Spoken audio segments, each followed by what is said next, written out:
গত 25 বছর ধরে আমি আপনাদের সঙ্গে আছি। এখানে বলতে ইলেকশন করছি, তাই না? এই আসনটা ধানের শীষ নিয়ে তো নাকি কোনদিন তো ছেড়ে যায়নি। হারছি তাও ছেড়ে যায়নি, জিতছি তাও ছেড়ে যায়নি। জেলে গেছি 11 বার, 3.5 বছর জেল খাচ্ছি, কিন্তু বিএনপি ছেড়ে ম্যাডাম কাঁদা দিকে ছেড়ে কোথাও যায়নি, তাই না?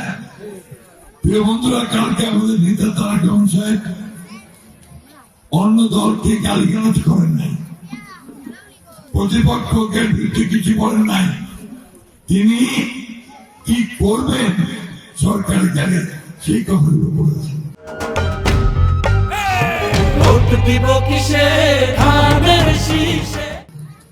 আমি আপনাদেরকে সেই কথাই বলতে চাই যে আমি যদি আপনাদের ভোটে নির্বাচিত হই, এমপি হয়ে সংসদে যেতে পারি, তাহলে আমি আপনাদের জন্য কি করবো এই কথাগুলো আমি প্রথম বলতে চাই।